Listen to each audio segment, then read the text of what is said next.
Lunch Money Lambert, Jeff Malott. Welcome to the Kayak Nation. Yeah. Welcome to the Kayak Nation. Kayak Nation. Hey. Welcome to the Kayak Nation. Welcome to the Kayak Nation. Welcome to the Kayak Nation, where we talk about fishing and competition. It's your boy Ox Pippin, aka Ox Fishing. Don't come over here tripping. Hey, hope you enjoy the show. Jeff Malott, Lunch Money Lambert, Lego. Hey, welcome to the Kayak Nation. Kayak Nation. Yeah, welcome to the Kayak Nation. Kayak Nation. Hey, welcome to the Kayak Nation. Welcome to the Kayak Nation. Welcome to the Kayak Nation.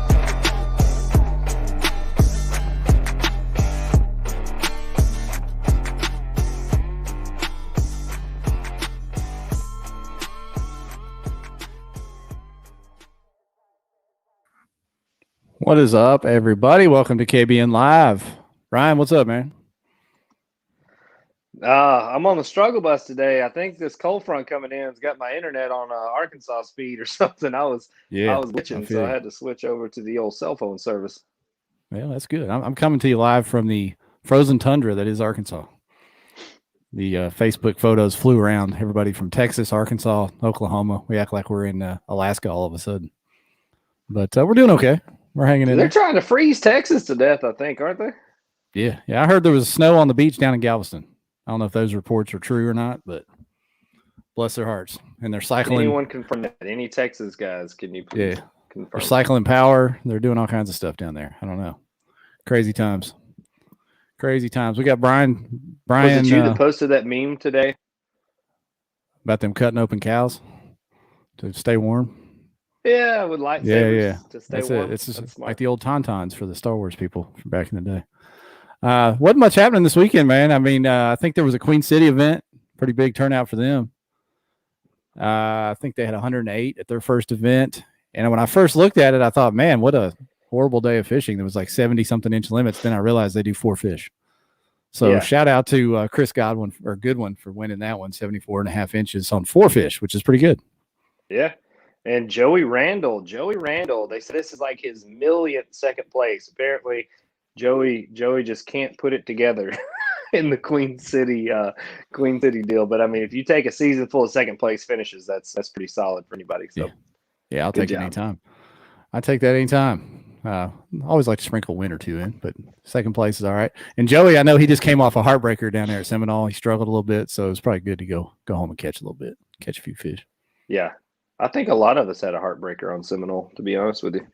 Yeah, that was big. So this weekend, BOS round 2 is coming up, right? Or is it the next? It's this weekend? Speaking of heartbreakers, this weekend we have the BOS on Watts Bar.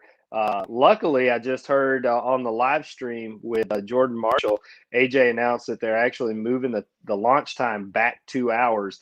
So it's actually supposed to be sunny and get mid 40s to close to 50 on Saturday. And then Sunday, I think it's going to get up into the mid to upper 50s. So I'm hoping that makes things a lot more bearable for everybody fishing the tournament. So thank you, Hobie, for thinking about us freezing today. Yeah. And I think their deadline is midweek, Wednesday, to sign up. Is that right? Wednesday. Yeah, it's Wednesday. So they're sitting around 60. I bet what do you think they'll get to? You think they'll get to 80, 100? What do you think? I think you'll see 80. Yeah. Yep. 100's optimistic. Ryan would say 100, but I think you're probably looking at 80, 85. Okay. That'd be a good one. That'd be a good one to try to get a spot. It'd be less competition maybe showing up. And then I think the next week, KBF's catching Lake Murray for 2 or 3 events that weekend. 2 events that weekend. And hopefully their weather's better. We'll see. We'll see how that goes. Usually that's a pretty good turnout for that lake. So that'll be a good one. Yeah. Yeah. I was going to say, Lake Murray's supposed to be a pretty good fishery from what I understand. Yeah. I've seen a lot of hype around that. So we'll see how many people show up after they kicked off their season a few weeks ago. And then it's full blast, man. I mean, there's a lot of BOS events coming through March and April, and then everybody's local tournaments will be fired up. We'll be fishing. Yeah. What is it? Broken Bow, and then the week after is BASS on Fork. Is that right? Yeah, Broken Bow, Fork, pretty close together there. Then you turn right back around in April, and you got Dardanelle. I know you're excited about that one. Yeah, over here in Arkansas. But yeah, our local club starts in March, so everybody will be fired up come March, and we'll all be, taking those selfies and posting the recaps of what should have happened or could have happened if I'd have landed that giant. Oh, all right. Nah, yeah, you know what I mean. Those are my favorites. Yeah. No, hopefully it's a good year. Everybody's going to have fun. It's been a wild 2020, 2021's been wild as well, but back to normalcy, fishing tournaments and having a good time, hopefully. We got some I hope so. Yeah, pretty good guests tonight. We've kind of given the West Coast guys a little hell, the anglers themselves.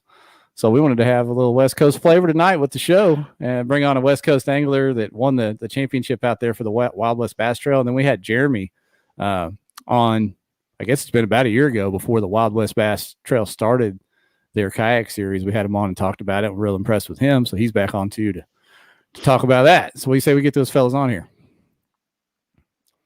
Let's do it. Let's do it. All right. Take a quick break. We'll be right back.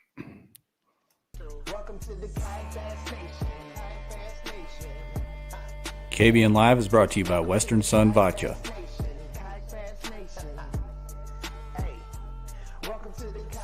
Western Sun Vodka is a 10 times distilled, award-winning, gluten-free vodka. They are independently owned and crafted in Pilot Point, Texas.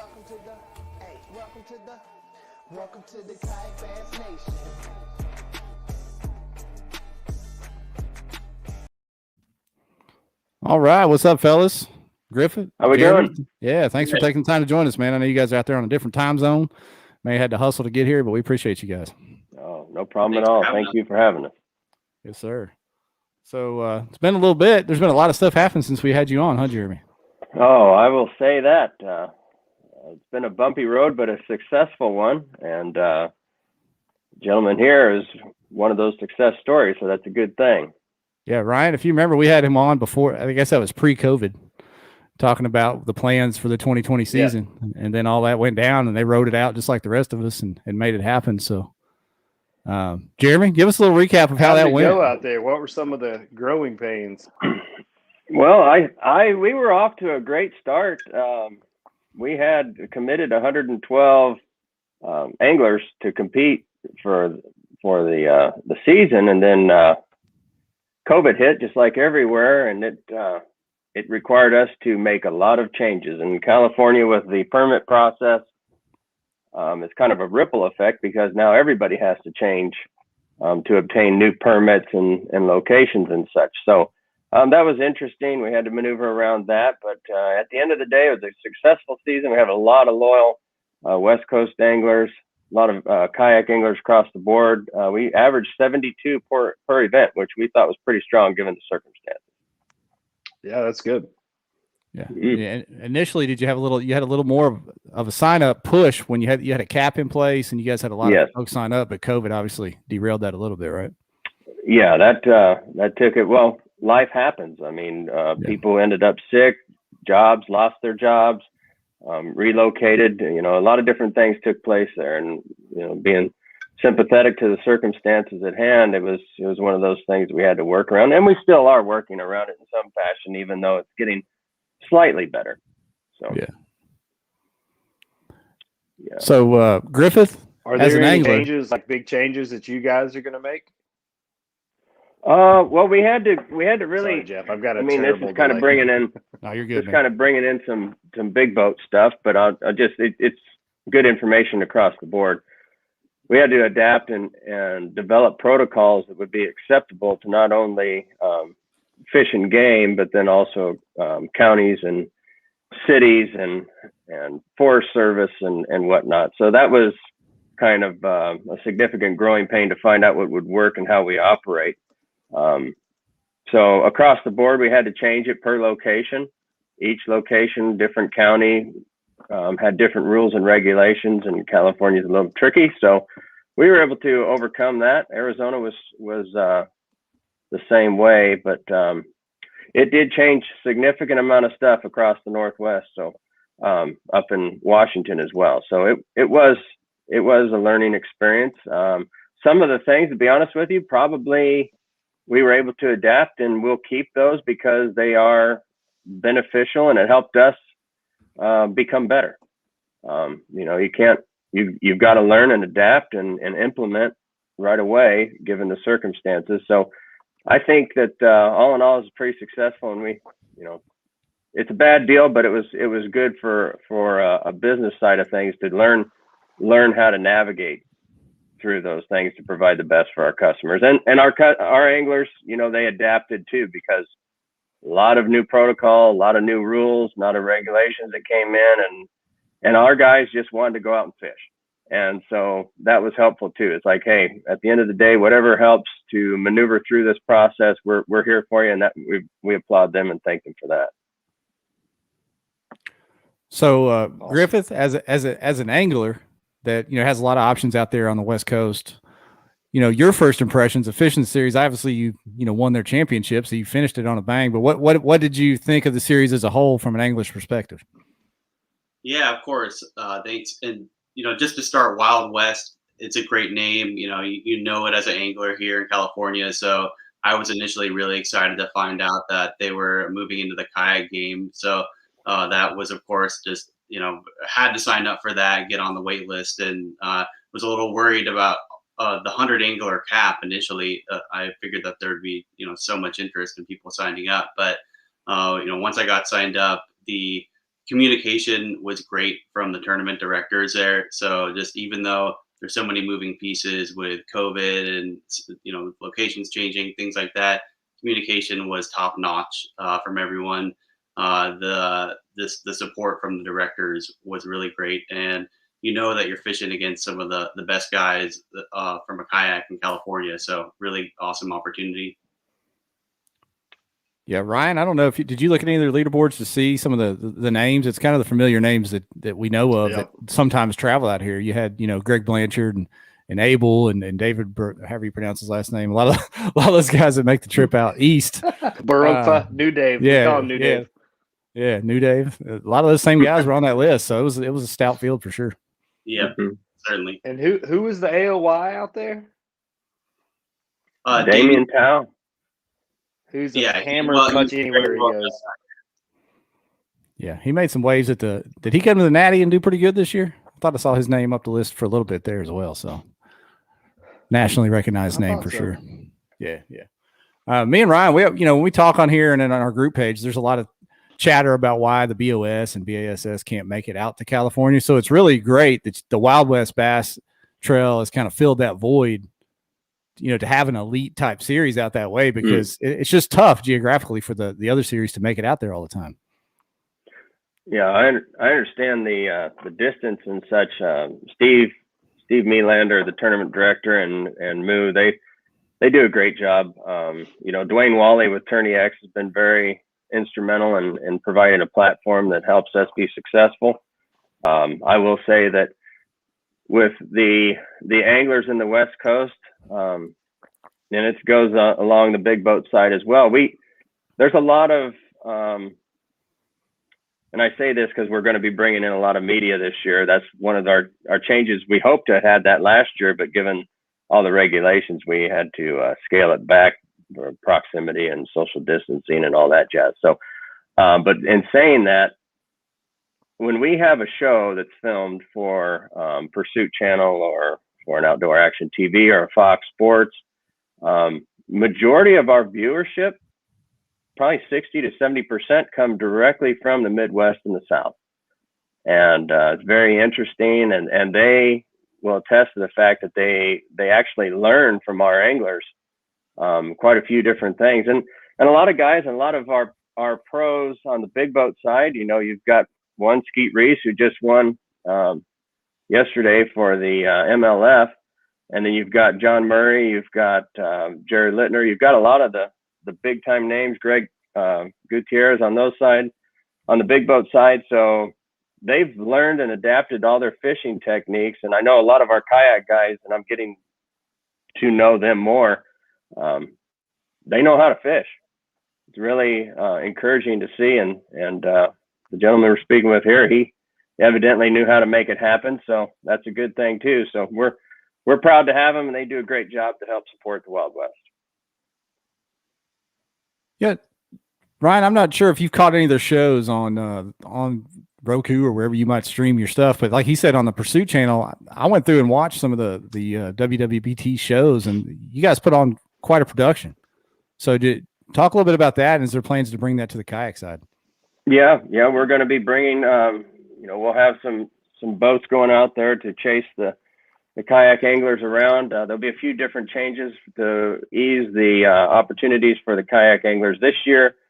We'll have a designated open launch for them as well, so that'll help us to, be able to track and get them on the water. But our television series, it's something we try to bring in with sponsor benefit and as well as be educational. And then we oftentimes, just like we had the show, I don't know if you guys seen it or not, put it up on a few different locations just to test it out, but it was like 16 minutes from our past Clear Lake Championship. And it was just hammer on that. So you had John Pearl, won the big bass cat, over $65,000 boat.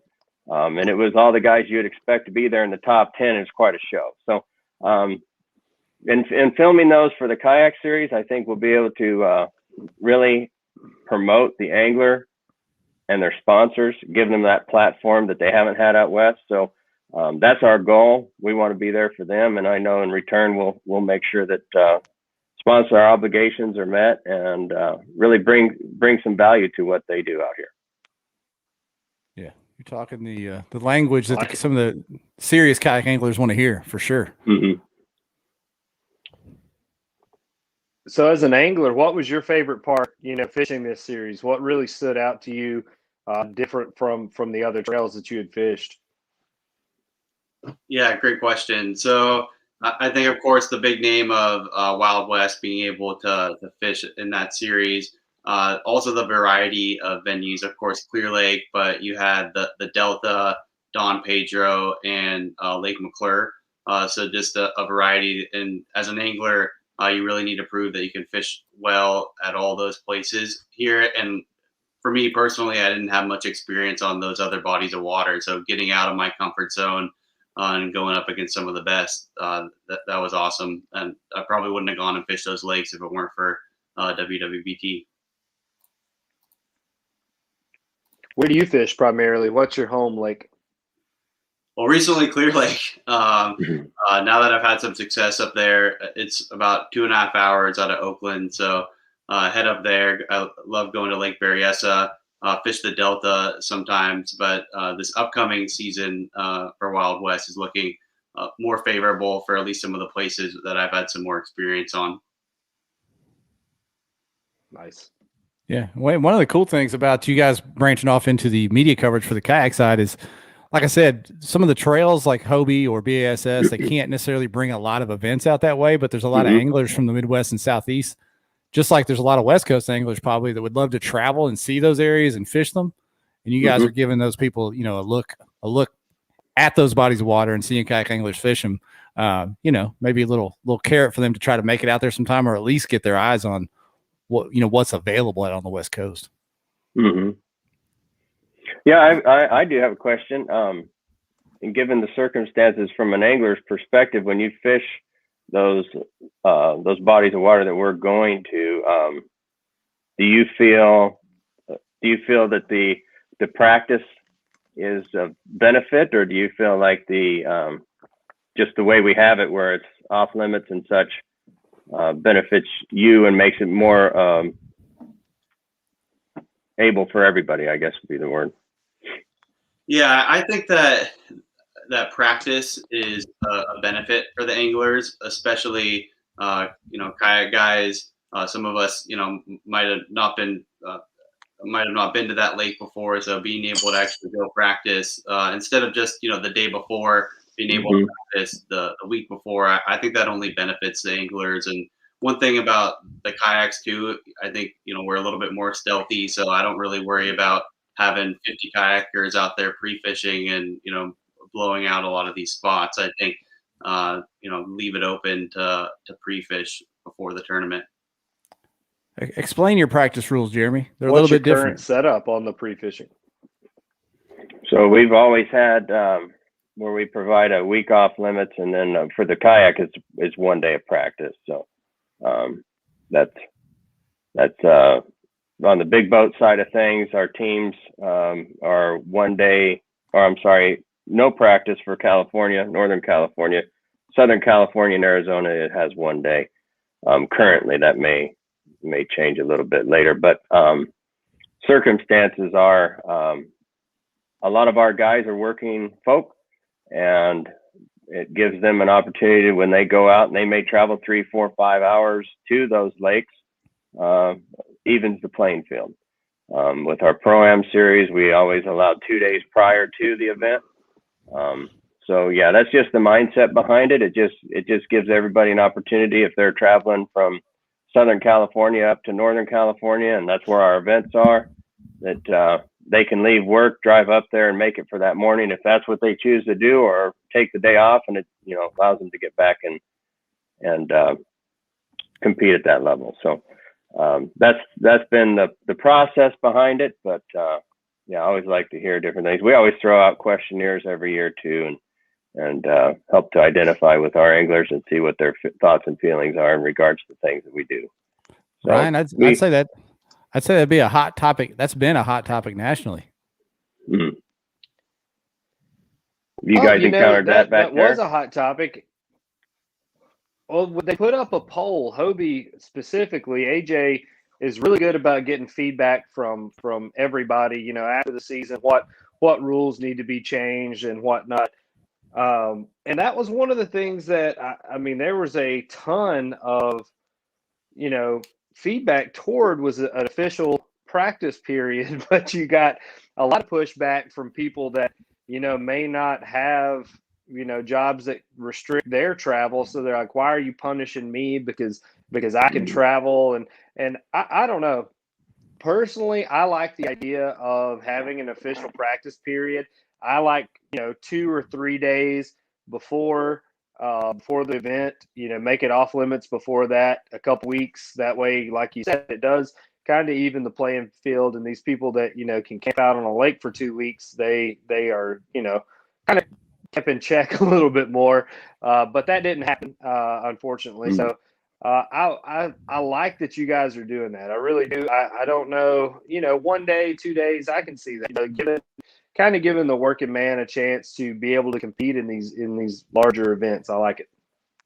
Yeah, for sure. I'm a huge fan of that, Jeremy. It's something I've pushed for with my little opinion on multiple occasions. Somebody in the comments said, is this the KBN monotone edition? I think they're talking about the pauses. Ryan is struggling with a slight internet delay, so we're trying to pause and let him catch up to what's going on there. He's got some audio delay, so bear with us, folks. I don't know what's still going rolling. on. My bad, guys. Oh, no, we're fine. We're fine. It's we'll blame it on the snow and the blizzard in the Midwest. It's slowing everything down. I don't know what's happening. Yeah, I don't know. Government regulations, COVID, snow, everything messing this up. But we're good. We press on. We press forward. But yeah, I love that rule, man. Official practice period. I think that's something that everybody ought to take a hard look at. And sound like Griffith did the anglers out there, except you like it. Is it pretty well widely accepted with most of the field out there? Yeah, the practice period, I think it's key to at least have 1 day before, right? I'm okay with the off limits usually, but to have at least 1 day of practice, that definitely benefits the angler, especially if you can go the day before the tournament. Yeah. Well, 2020, you guys made it happen in spite of all the challenges you faced. I wanted to get into a little bit of some of the COVID hoops you had to jump through, in the multiple states out there on the West Coast. Can you touch on some of that, Jeremy? Oh, yeah. I'll probably jump back and forth just because it's big boat and kayak that is very similar, just because we're dealing with government regulations, lake regulations, county regulations, and you name it. There's a regulation for it. So when we went through that process, a lot of our lakes were basically completely shut down. Clear Lake, and Griffith, you probably know how many months it was just completely shut down. I mean, no travel into Clear Lake County. Very, very interesting. And so with the schedule that we currently had in place at that time, it was a lot of maneuvering around. And with the draw process in California to obtain dates, it makes it very unique and challenging when you have to make a change. Once you get through the process in California, it's like, okay, we've got our dates, we're good to go. But anything changes, it changes at that magnitude. We have probably 30 to 40 organizations, whether it be a club, an annual permit, a large scale tournament series, whatever the case may be, that then all follow suit with change. Because our certain time frames, when our fishing permits are available for like a Clear Lake or the Delta, Berryessa and all that, and plus the fire that we had at Berryessa shut everything down there, burnt Markley Cove down, so that whole marina was off, and Pleasure Cove was the only thing open, but it was burnt all the way, the cabins, the whole works around that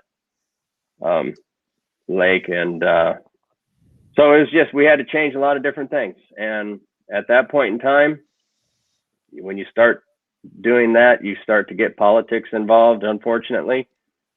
A lot of common sense probably gets thrown out the window, but we have to adapt and develop in order to keep business rolling. So we had to create protocols that were put in place that would be acceptable to the county, the Board of Health, the lake locations themselves.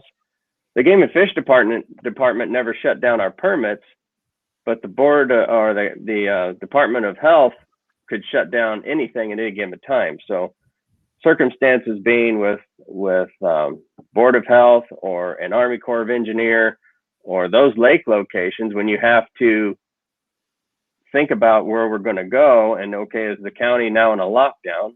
And the Delta had many different locations that were in a lockdown. It's like you're just waiting, and everybody's just kind of on pins and needles waiting for that.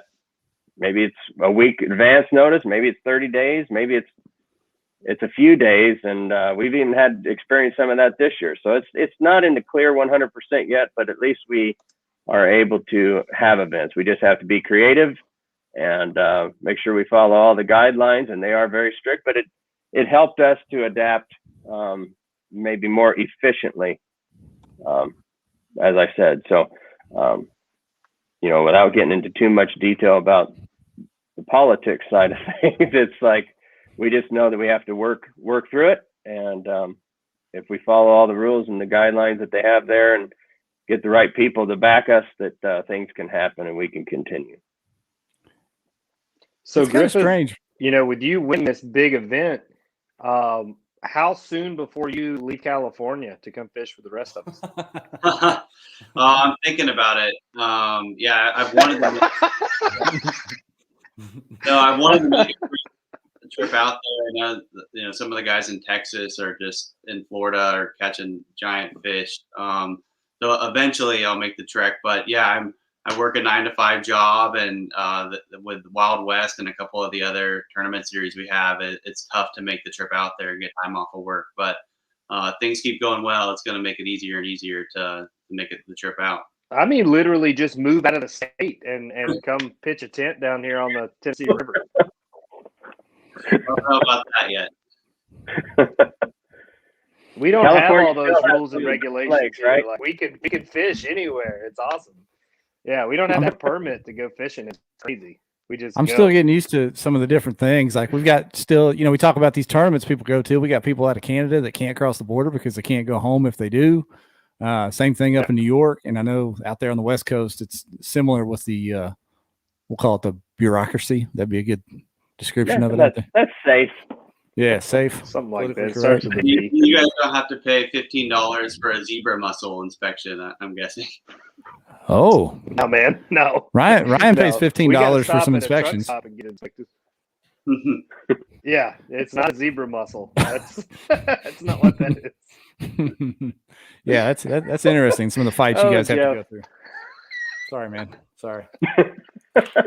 Oh man, you got me. Well, it's You not got me all in the that heart. bad. It's when that big 30-pound bag from Clear Lake comes on your line, that kind of erases all that. That's right. That's right. $15 fee. That's right. I've always wanted to come out west to fish. It's just like I said, geography, time, and taking the time off to get out there and do it. So one of these days, I don't know. One of these days. We got Chickamauga turning out those 30-pound bags. We don't have to worry about all that. Yeah.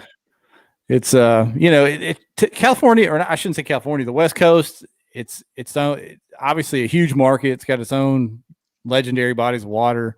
It's just separated by a wasteland of bass fishing in between. 1,000 miles of wasteland. So it's hard. Not that those places aren't nice to visit, but as far as bass fishing, there's nothing in between. Basically, Nebraska all the way to out to California almost. You got all the West Coast. I know Utah. States. They're hyped up. Utah's hyped up on some bass fishing, aren't they? Yeah, I guess so. We got some Elephant Butte over there, I guess. That's the unique thing about what we're trying to do and build.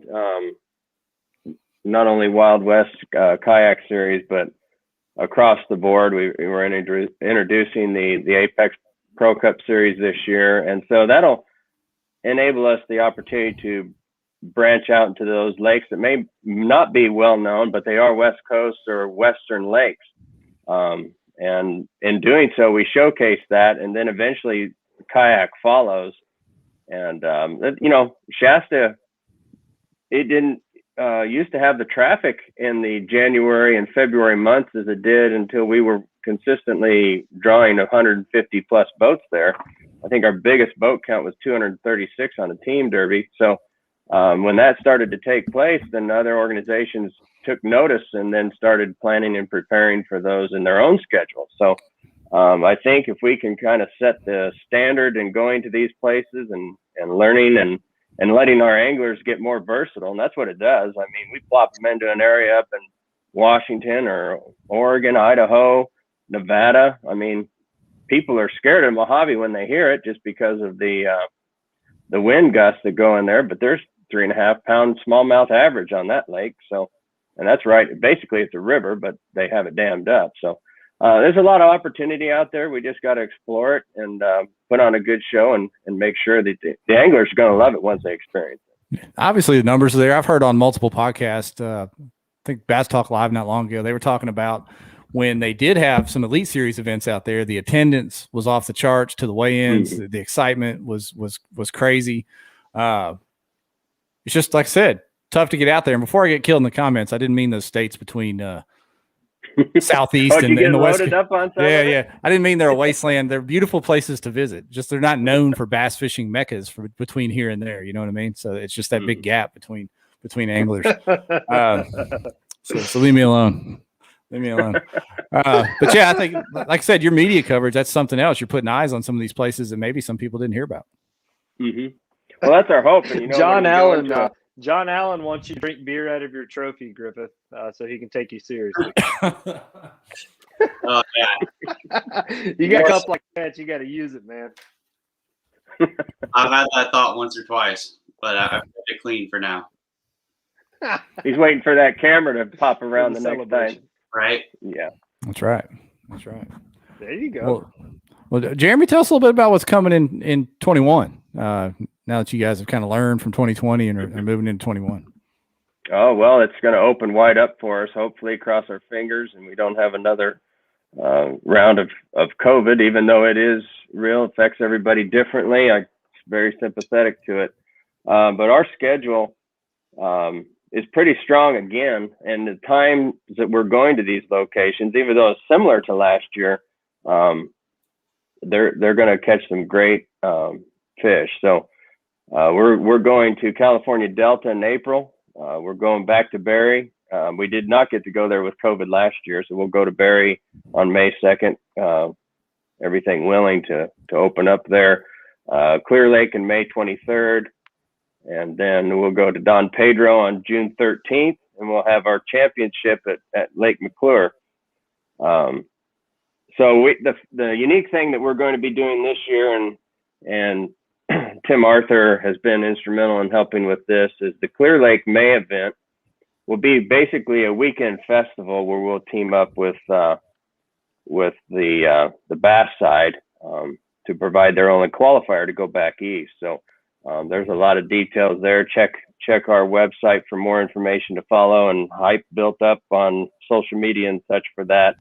But that's going to be a really good event. We can hopefully blast it out with a big turnout with crowds and set up, and that to really give the anglers the hopes that we had for last year and going forward. How many folks from California you expect to make that trek to the Bass Classic? Griffith, if you qualify, are you heading over? Oh yeah, Yeah, for sure. Yeah. And I wonder if is that for that's not for this year's, but for 2022's. We don't know where that's going to be though yet. Yeah, that's my understanding. Yes, correct. Yeah, we don't know. We won't know till like a month before the Classic, I'm pretty sure. Yeah. I'm still not sure that this year's is on Louisville. JK. Yeah. I hope that it's not the time of year that it is. I hope they move that really. For the anglers, seriously. Maybe they'll move it to California. We fly out there and do something. There you go. Yeah. There you go. I'd be more likely to go than myself. Yeah, for sure. Yeah, Right. We should pretty strong. I'd like to put out a couple. We had some plans to do opens for kayak last year, given circumstances again. But I'd like to introduce that again and get them up in Washington, Idaho, and Oregon. Those places. There's a lot to offer on the Columbia River. So you hear Columbia River, but there's the Snake River that feeds it, and there's all sorts of stuff going on in between that. So there's really good smallmouth fishing right there. So explain the difference between your series and these opens you're talking about. So opens is we wouldn't have a cap limit for the field. We'd have unique sponsor opportunities and prizes that would be awarded. We'd have some unique twists and turns with community support. Maybe give some anglers some incentive and opportunity for travel expenses to be paid and covered, and with our partners in supporting cast that we can put on a bigger show. A lot of times the towns get involved a little bit more because we're bringing in a different crowd. We don't have a membership for the opens. There's a lot more lenience, and it's come out, have fun, basically a weekend of just downright fishing, having fun, and let it loose.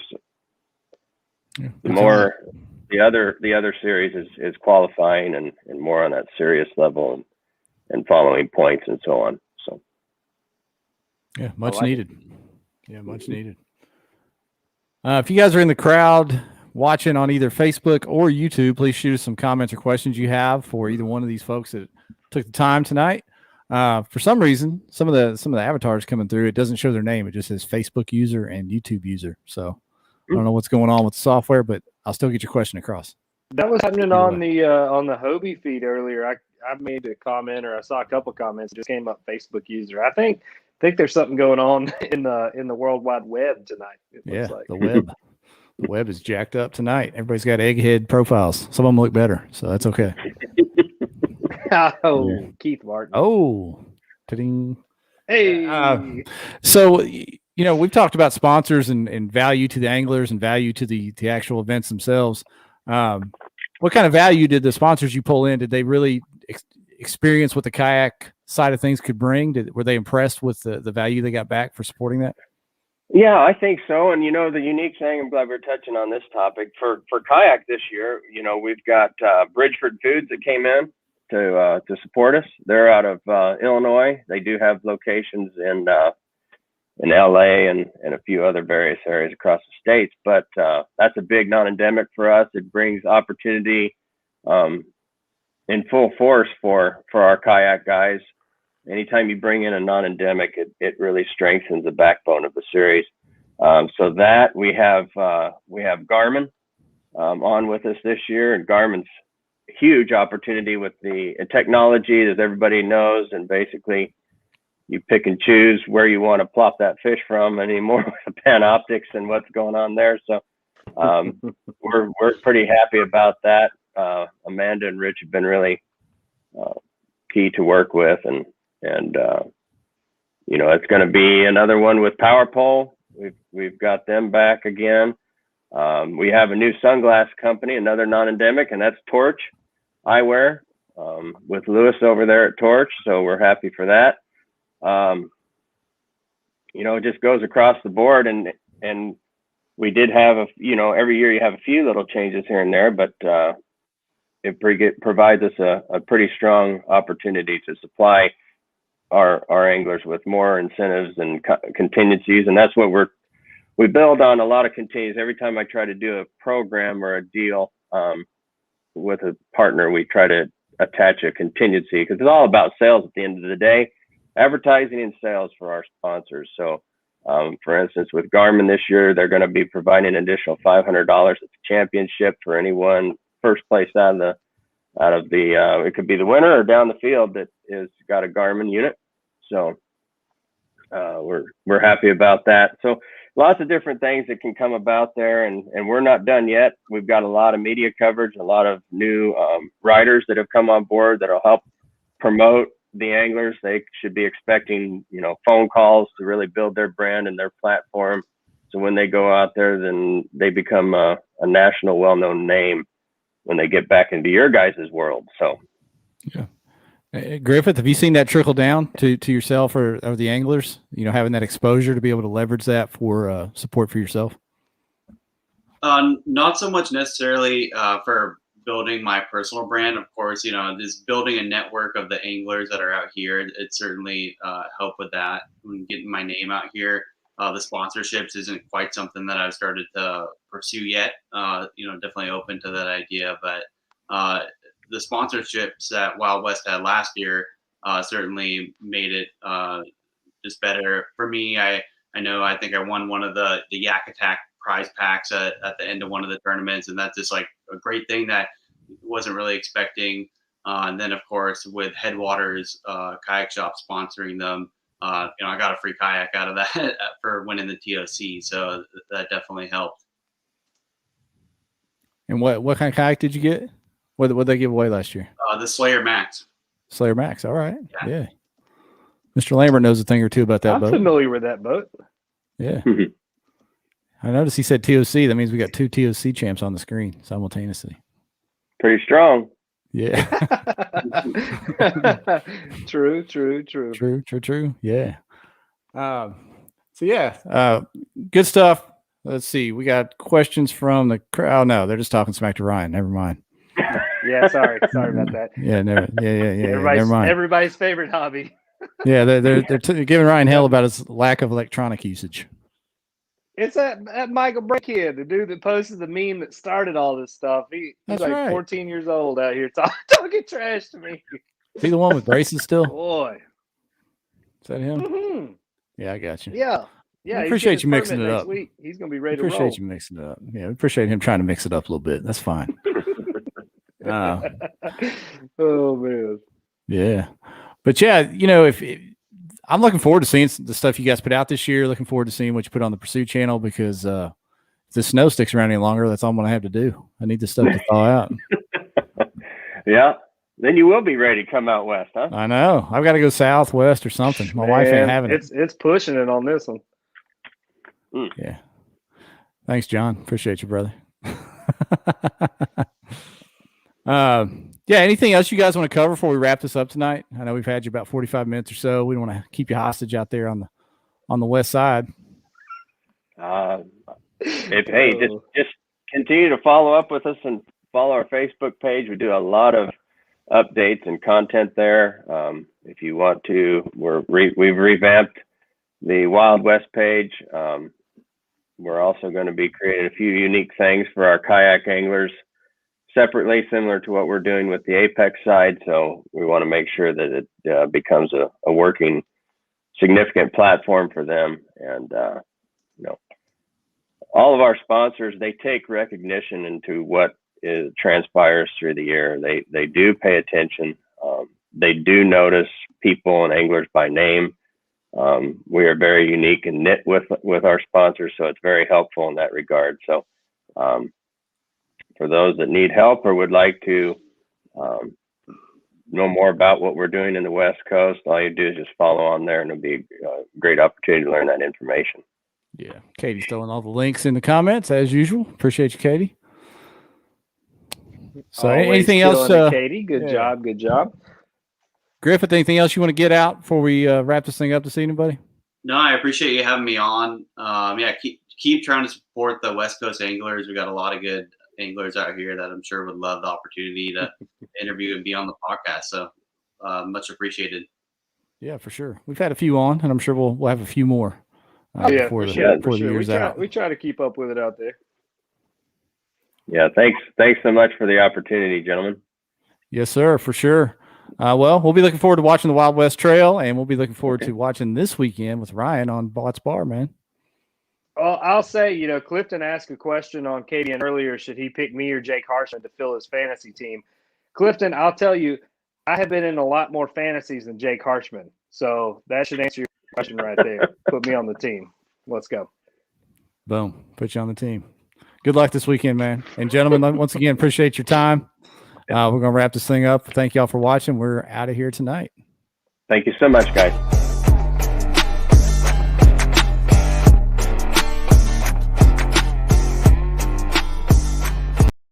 All right, Jeremy, appreciate you, man. So I had like a 7-second delay, but